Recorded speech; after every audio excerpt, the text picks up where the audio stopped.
Eu queria que você abrisse a sua Bíblia lá em Marcos 16, no versículo 9. Marcos 16, versículo 9. Evangelho de Marcos, lá no finalzinho. Quando Jesus aparece para os seus discípulos, nós vamos ler do 9 até o 20. Diz assim: havendo ele ressuscitado de manhã cedo, no primeiro dia da semana apareceu primeiro a Maria Madalena, da qual expelira 7 demônios. E partindo ele, foi anunciá-lo àqueles que, tendo sido companheiros de Jesus, se achavam tristes e choravam. Estes, ouvindo que ele vivia e que fora visto por ela, não acreditaram. Fala assim, não acreditaram. Então Jesus aqui fala da ressurreição do Senhor Jesus. Então Jesus aparece para Maria Madalena e, apesar de estar assim um verso do lado do outro, parece que levou algum tempo, porque deu tempo de Maria Madalena ir até onde estavam os discípulos e anunciar para eles que Jesus havia ressuscitado. Mas a Bíblia fala que os discípulos não acreditaram nela. Então Jesus, aqui no verso 11, estes ouvindo que ele vivia e que fora visto por ela, não acreditaram. Agora lá no 12.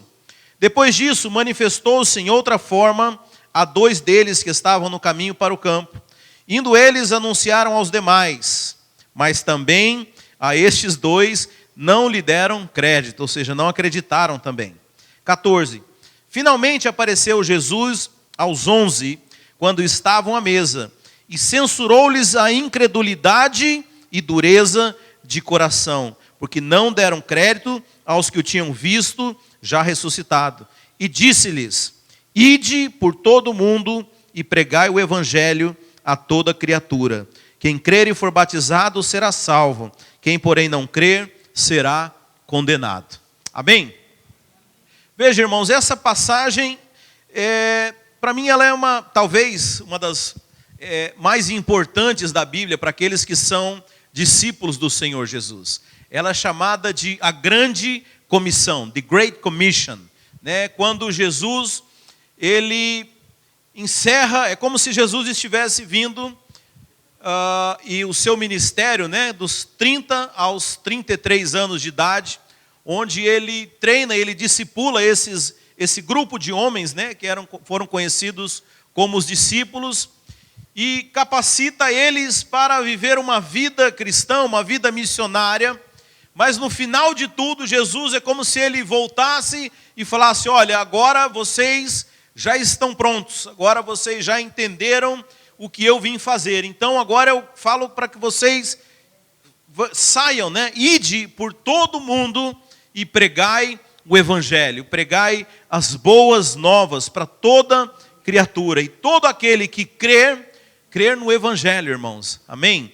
Será salvo. Então essa é a grande comissão que o Senhor Jesus, ele deixa para a sua igreja. Você sabe, Deus, a história de Deus é um Deus que amou o mundo de tal maneira que deu o seu Filho para todo aquele que crer na mensagem do evangelho, não venha perecer eternamente, mas venha ter a vida eterna.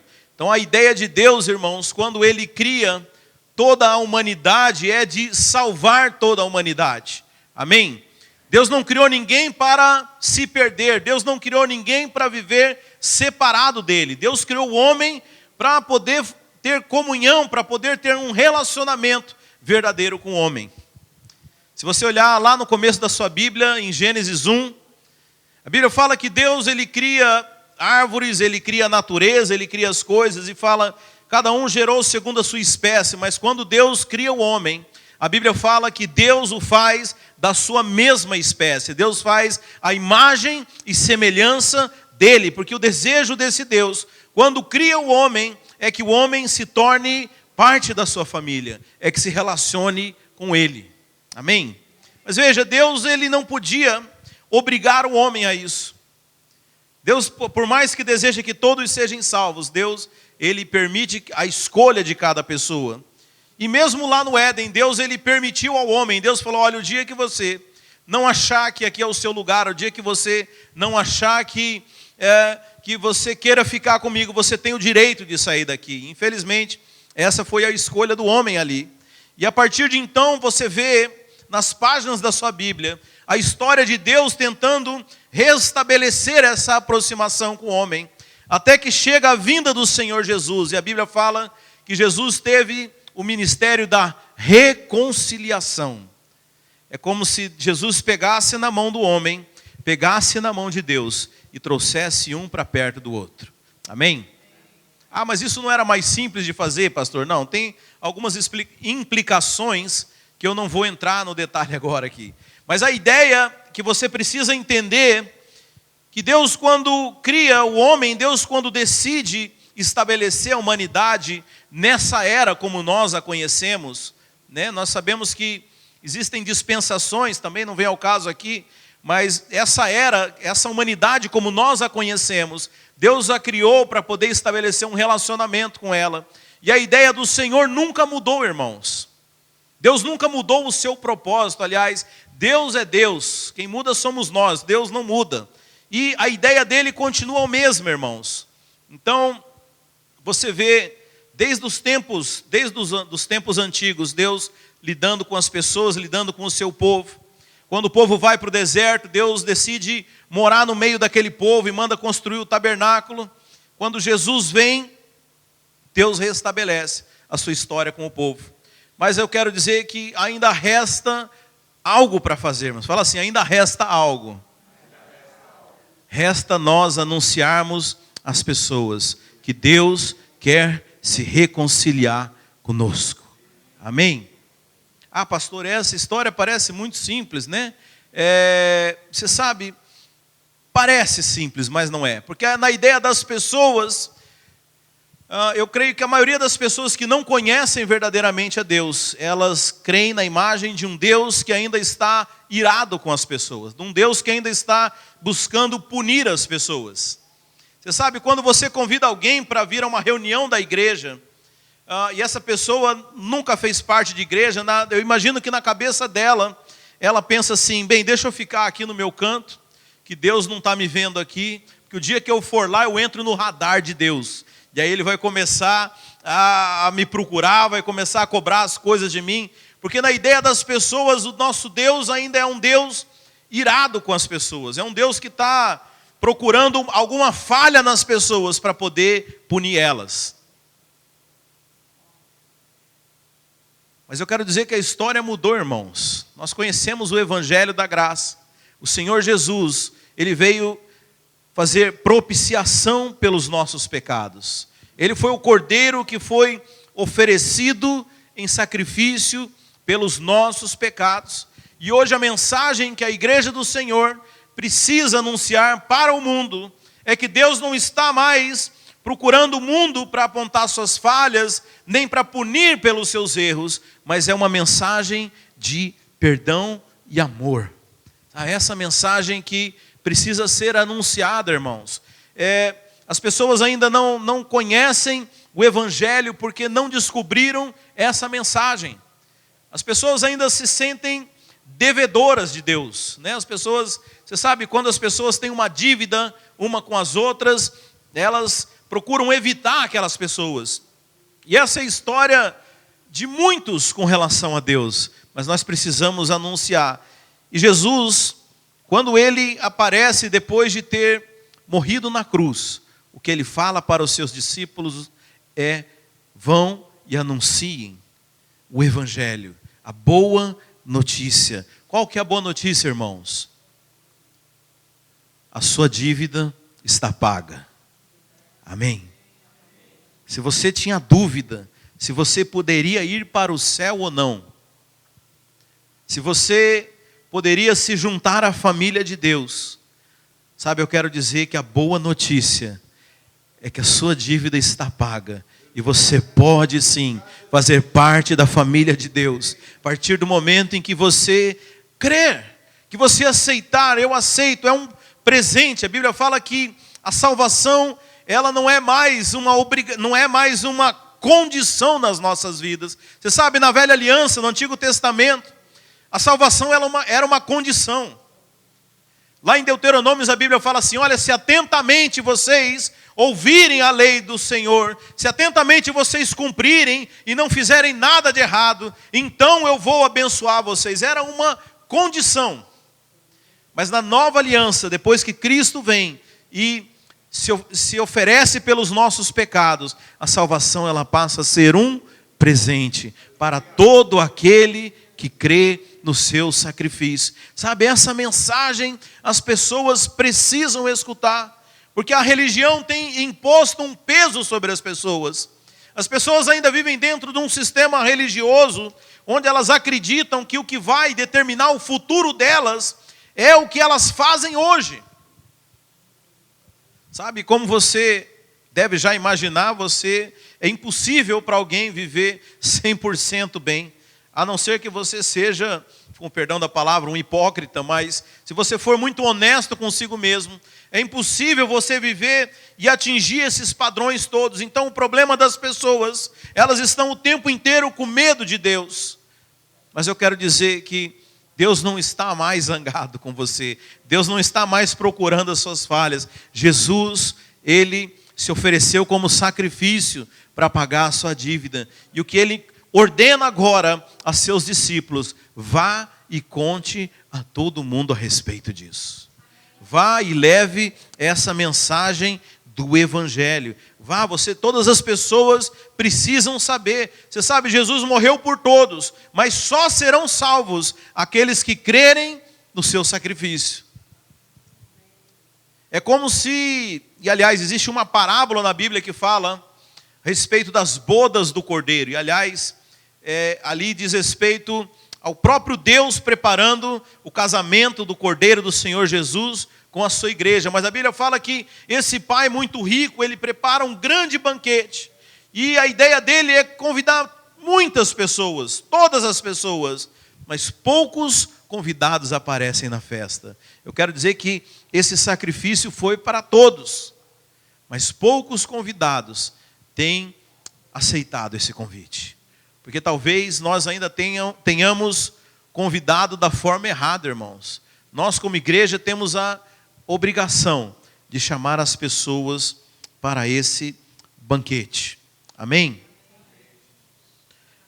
Você sabe, a Bíblia fala que Deus executou o seu juízo sobre a cruz de Cristo.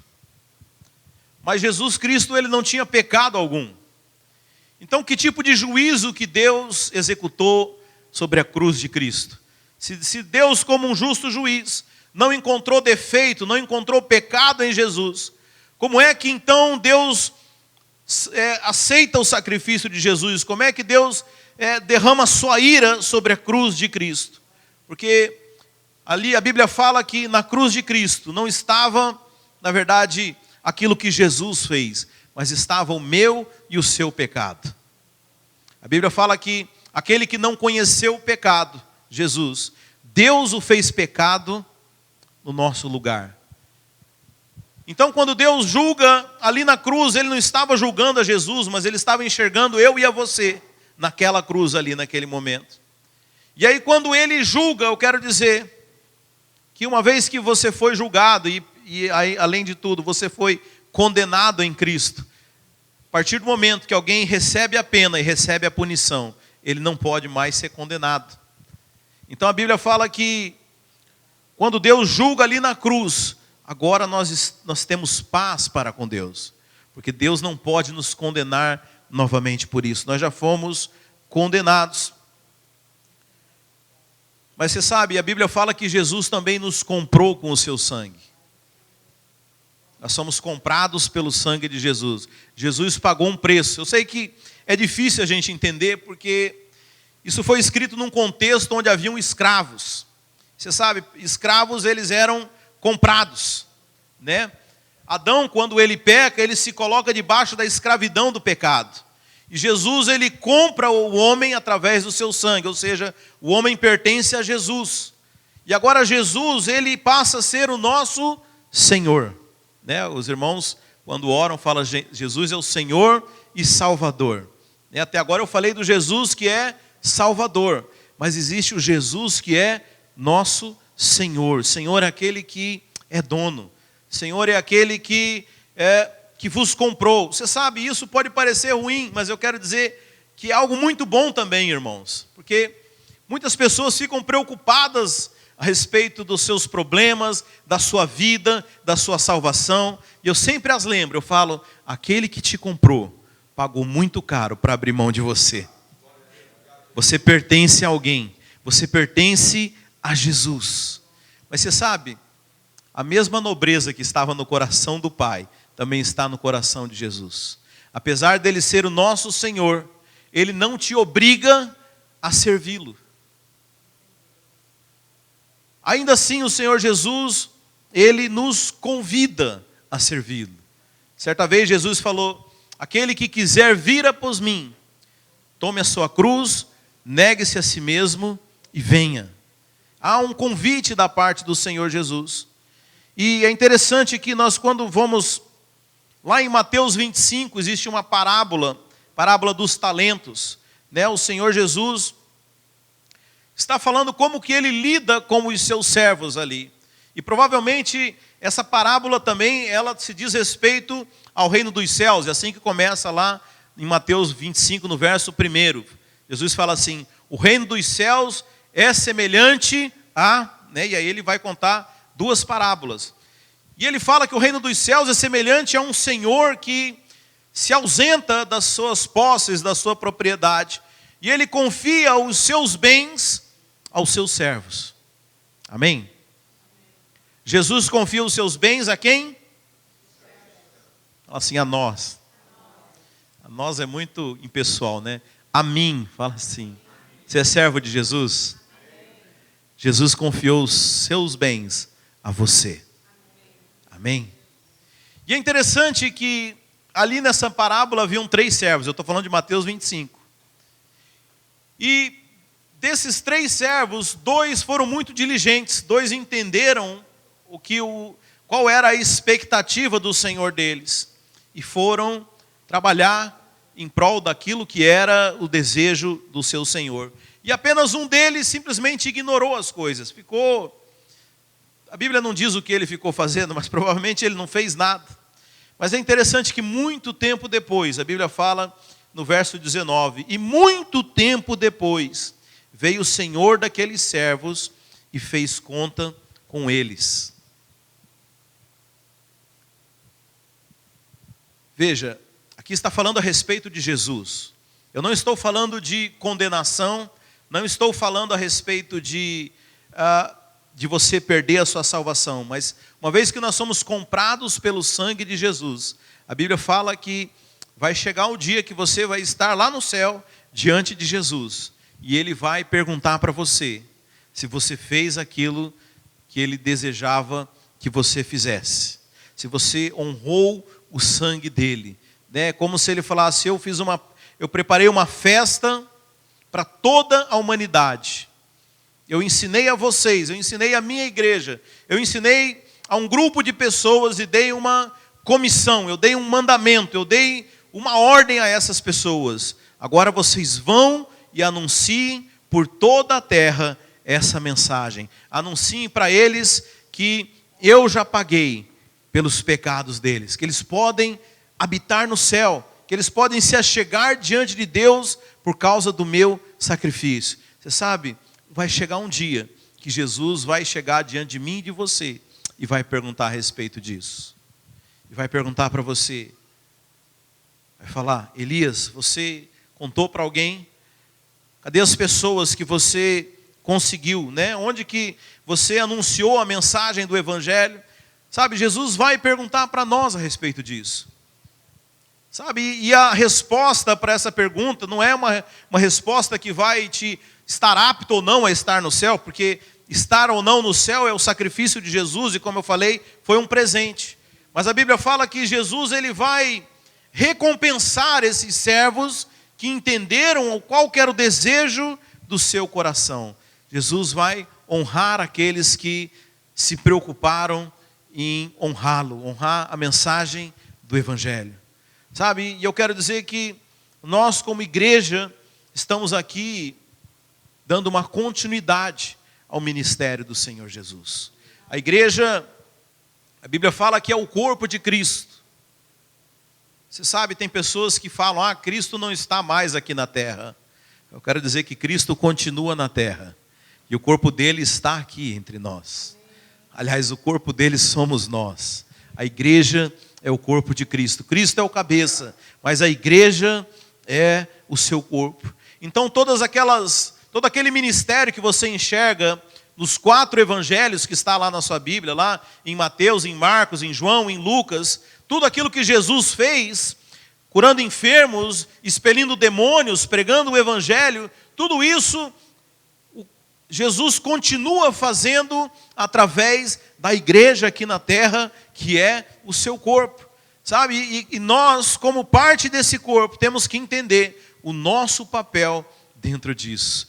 Nosso papel é continuar expressando o Senhor Jesus na missão da igreja e alcançando as pessoas, desfazendo as obras do inimigo. Sabe, eu costumo falar para os irmãos aqui que a solução de Deus para essa cidade aqui somos nós. A solução de Deus para a sua família é você. A solução de Deus para os seus vizinhos é você. Deus podia mandar um anjo? Podia, mas Ele decidiu confiar essa mensagem a mim e a você. Mas eu sou tão imperfeito, é desse jeito mesmo. A Bíblia fala que o poder de Deus se aperfeiçoa na nossa fraqueza. Se você fosse muito capacitado, deixa eu dizer uma coisa. Talvez você fosse, por exemplo, um psicólogo, e tivesse um casal lá tendo problemas na sua vizinhança, você fosse ajudar, talvez não fosse Deus, talvez fosse a psicologia. Talvez você fosse tentado a usar alguma habilidade humana. Mas eu quero dizer que Deus usa pessoas que são incapazes para manifestar o poder dele. Para que quando alguém olhe você fazendo as coisas que são inimagináveis, ele fala, mas como que fulano pode fazer isso? Fala, só por Deus que fulano pode operar milagres. Só por Deus que fulano tem essa intrepidez para falar. Só por Deus que ela pode fazer isso. Sabe, então Deus ele escolhe trabalhar com seres imperfeitos, seres comuns como nós, para que Ele possa mostrar o seu poder para as pessoas. Então veja, nós somos a resposta de Deus para o mundo. Mas a Bíblia fala como é que vão crer na mensagem do Evangelho se nós não pregarmos o Evangelho, se nós não levarmos adiante essa mensagem. E eu quero dizer no dia de hoje que eu e você fomos chamados para dar continuidade nisso. Eu estou falando uma mensagem a respeito de missões, né? E eu sei que na mente de muitas pessoas, nessa mente pós-moderna, né? Nós somos condicionados a pensar como uma linha de montagem. Lá em 1910, Henry Ford criou a linha de montagem. O que é uma linha de montagem numa fábrica, irmãos?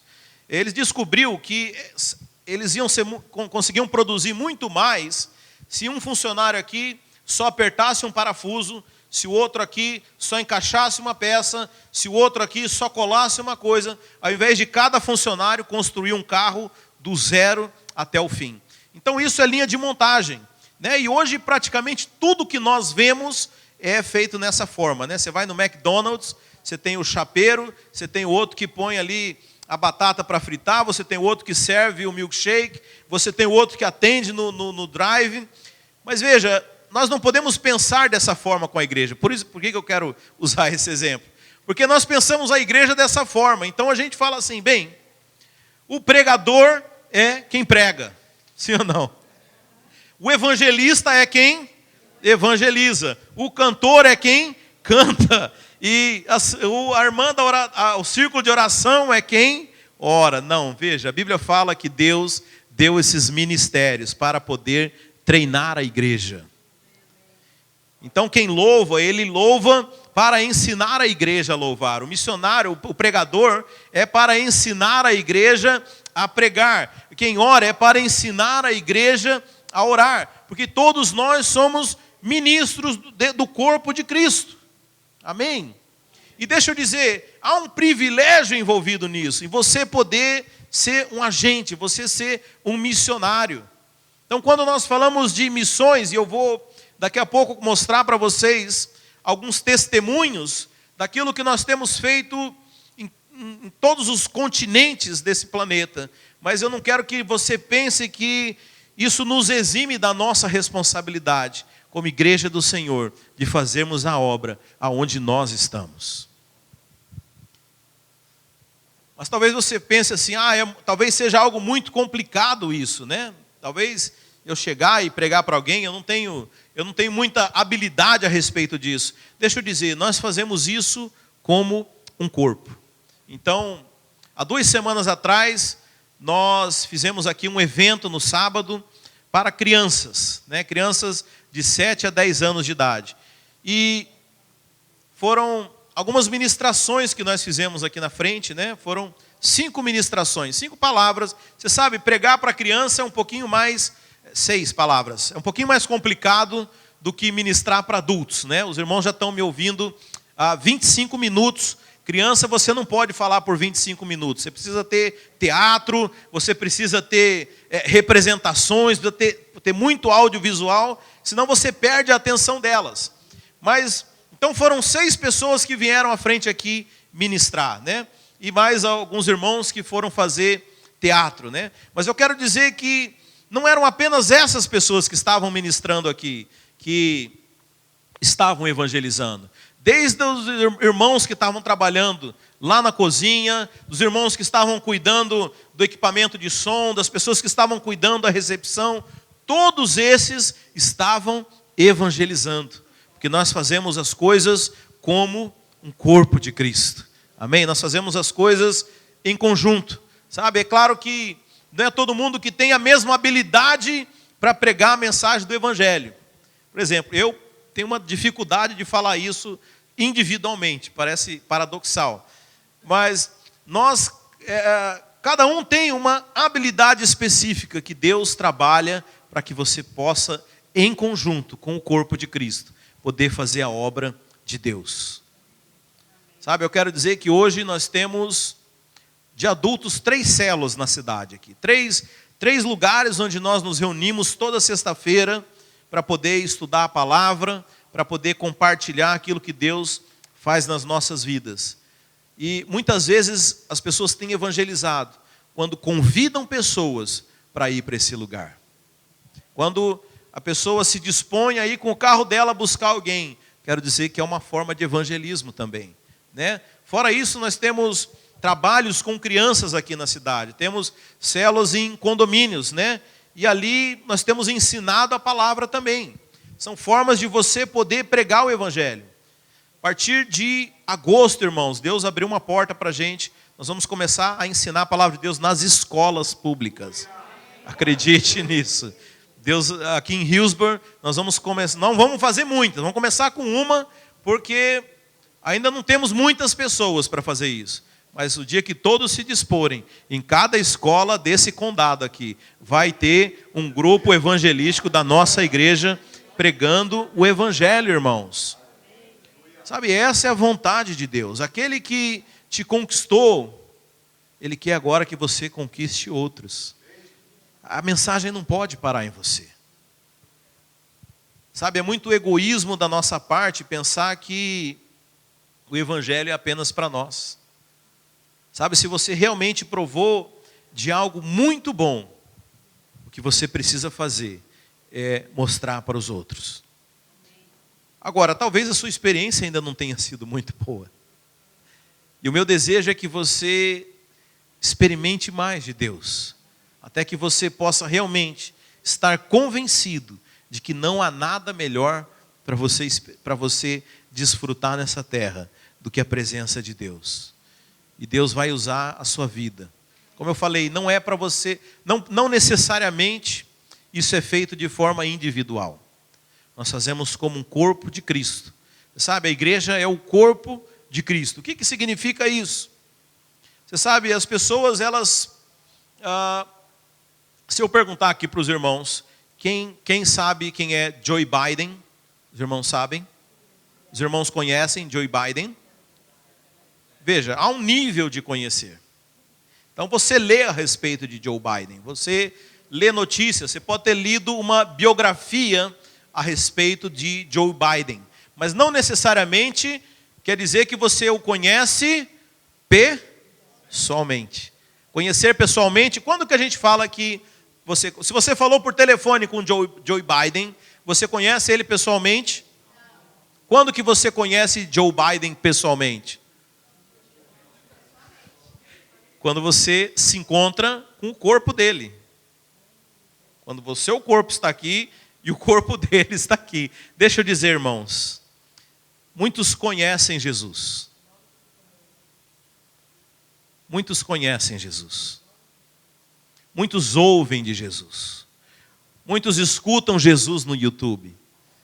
Muitos leem sobre Jesus. Muitos têm opiniões sobre Jesus. Mas eu quero dizer que eles só vão conhecer Jesus quando se encontrarem com o seu corpo. Com a sua igreja. Entendeu? Encontrar com o corpo de Jesus não é encontrar com o pastor Elias, irmãos. Misericórdia de mim. Eu não sozinho jamais vou conseguir expressar Jesus. Individualmente nós não expressamos, mas como igreja nós corremos um sério risco de expressá-lo. Amém? Então veja, o nosso trabalho, quando dizemos de levar Jesus às pessoas, é levar a igreja, levar o evangelho, levar as pessoas a ter esse encontro. Sabe, essa talvez seja a expressão mais evidente daquele que entendeu o que é o evangelho. Qual que é a ideia de Jesus. Sabe, existe um plano do evangelho que é o plano individual, quando a gente encontra a igreja e nós temos as nossas necessidades individuais para serem supridas por Deus. Então veja, eu creio que todo mundo aqui tem alguma necessidade, alguma área da sua vida que precisa de um milagre, que precisa ser suprida por Deus. E isso não tem nada de errado, irmãos. Mas eu quero dizer que chega um momento em que você entende que há um processo que é muito maior do que o seu individualismo, que há um projeto onde a igreja está envolvida, há um plano de Deus, há uma direção da parte do nosso Senhor, que atinge além das nossas necessidades pessoais, que é a própria obra do Senhor, que é a sua igreja. E eu quero dizer que é nisso que nós estamos envolvidos. Sabe, eu quero dizer que se você tem esse desejo, se você entende que esse é o seu papel e você deseja chegar diante de Jesus com muitos frutos na sua mão, eu quero dizer que este aqui é o lugar. Nós fazemos isso através de trabalhos, né? Você vai ver os trabalhos para o mundo inteiro, mas eu quero dizer que nesta igreja aqui, nas nossas células, nos condomínios, nas escolas, nós estamos fazendo isso. E se você quiser fazer, eu quero dizer que tem lugar para você também. Amém? Então eu espero que você possa desfrutar da alegria que é poder ser alguém que leva a mensagem do evangelho. A Bíblia fala, bem-aventurados os pés daqueles que levam o evangelho. Bem-aventurados aqueles que contam essa mensagem para as pessoas. Sabe, esse é o desejo do nosso Senhor. Amém? Eu vou terminar hoje então com o nosso vídeo de missões e aí no final eu vou te dar a oportunidade também de você fazer parte disso da maneira mais pequena, que é contribuindo. Você sabe, essa é a menor de todas. Nós não precisamos ir lá no Paquistão. Você pode contribuir para alguém que está lá. Mas eu quero dizer que nada substitui o privilégio de você mesmo poder anunciar o evangelho. E é o que nós estamos fazendo nessa cidade. Mas eu vou pedir então para passar o vídeo. Alexandre, se você puder apagar essas luzes para não dar reflexo. Olá, querido irmão da videira e da vinha. No mês passado, eu fiz uma viagem para acompanhar nossas igrejas na Índia, no Nepal, no Paquistão. Na Índia, lá está o pastor Suresh, cuidando da nossa congregação. Somos aproximadamente 60 irmãos e a igreja ali ainda está começando, mas a perspectiva é poderosa. No Nepal, nós já somos 4 igrejas videira e mais 5 associadas. Fizemos ali uma reunião, como uma conferência, com mais de 300 pessoas. E já somos mais de 500 irmãos no Nepal. O Senhor nos tem abençoado de uma forma sobrenatural, não tenho como descrever para você. Depois nós fomos ao Paquistão. Ali no Paquistão, o pastor Simon Peter é o responsável por todo o trabalho ali, debaixo da supervisão do pastor Marco Aurélio. O que estamos fazendo agora é colocar a pedra fundamental do prédio onde vai ser o prédio da igreja, o prédio da escola videira e o prédio do nosso seminário. Ali nós temos 3 escolas videira e somos ainda também 4 congregações ali. Fizemos também uma grande reunião, com uma conferência com mais de 500 irmãos. Hoje, lá no Paquistão, nós somos 500 jovens e adultos e mais 400 crianças para a glória de Deus. Isso num país muçulmano. E aqui está do meu lado aqui, um garoto de 14 anos, durante 10 anos foi escravo na fábrica de tijolos. Ele foi resgatado, ele e a família vieram para a igreja e ele agora estava me dizendo, com o tradutor, é claro, que o chamado dele é para ser pastor. Então eu creio que crianças como essa vão mudar a história do Paquistão, de muitos outros lugares do mundo. E você está sendo parte disso. Uma coisa importante que eu não compartilhei, mas eu quero falar especificamente, é a respeito do nosso trabalho com crianças e escravizados no Paquistão. Hoje nós estamos sustentando 3 escolas no Paquistão.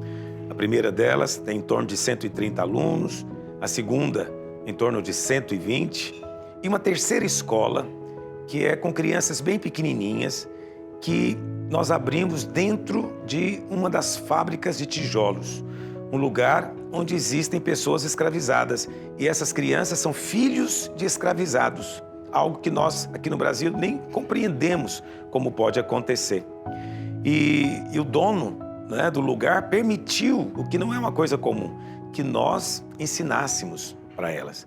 Essas escolas tiveram apoio da nossa escola aqui em Goiânia, que treinou os professores nos princípios. É algo assim empolgante ver as crianças falando, né, de cabeça os princípios quando eu estive lá. E a respeito desses escravizados também eu preciso te dizer, nunca foi a nossa intenção fazer um trabalho missionário para libertar esse tipo de pessoa. Nós queríamos apenas abrir igreja, mas foi da vontade de Deus que também nos envolvêssemos nisso. E hoje eu quero dizer para você que também a sua oferta tem sido usada para isso. E se Deus tem tocado no seu coração e você também quer cooperar nisso, é um aspecto específico do trabalho missionário, você também pode mandar uma oferta direcionada, dizendo, olha, minha oferta é para ajudar a libertar um escravizado. Quem sabe os seus filhos. E hoje nós temos 10 famílias na nossa igreja, em Lahore, no Paquistão, que foram libertas da escravidão. Você é parte disso. Quero contar com a sua ajuda para isso também. Como eu disse, não era a nossa intenção, mas estava nos planos de Deus. E nós vamos seguir aquilo que Deus tem para nós. O Senhor nos tem abençoado tremendamente, mas não pense que estamos só nesses 3 lugares. Também estamos no Bangladesh, Zâmbia, Quênia, Uganda, estamos em Tanzânia, Moçambique, para te falar apenas alguns. Chegamos recentemente em Dubai. I came here almost last April. It's been 1 year now, and already have 2 cell groups already started here, and almost 16 to 17 people here in the cell groups. Também no Japão. Então, a obra missionária que a Vinha faz hoje é muito grande. E não temos como avançar sem a sua ajuda, sem a sua cooperação. Dia 11 de junho, teremos uma oferta especial. É apenas uma oferta que nós tiramos durante todo o ano para sustentar esses missionários e essas escolas lá fora. Não vamos investir aqui na nossa cidade, vamos investir fora, porque esse é o coração de Deus. Estou fazendo esse vídeo aqui nesse lugar porque você nos abençoou para construirmos tudo isso. Mas tudo isso nós mesmos desfrutamos. Hoje eu quero desafiar você para contribuirmos, para que outros conheçam o Senhor. Não seremos nós que vamos lá desfrutar.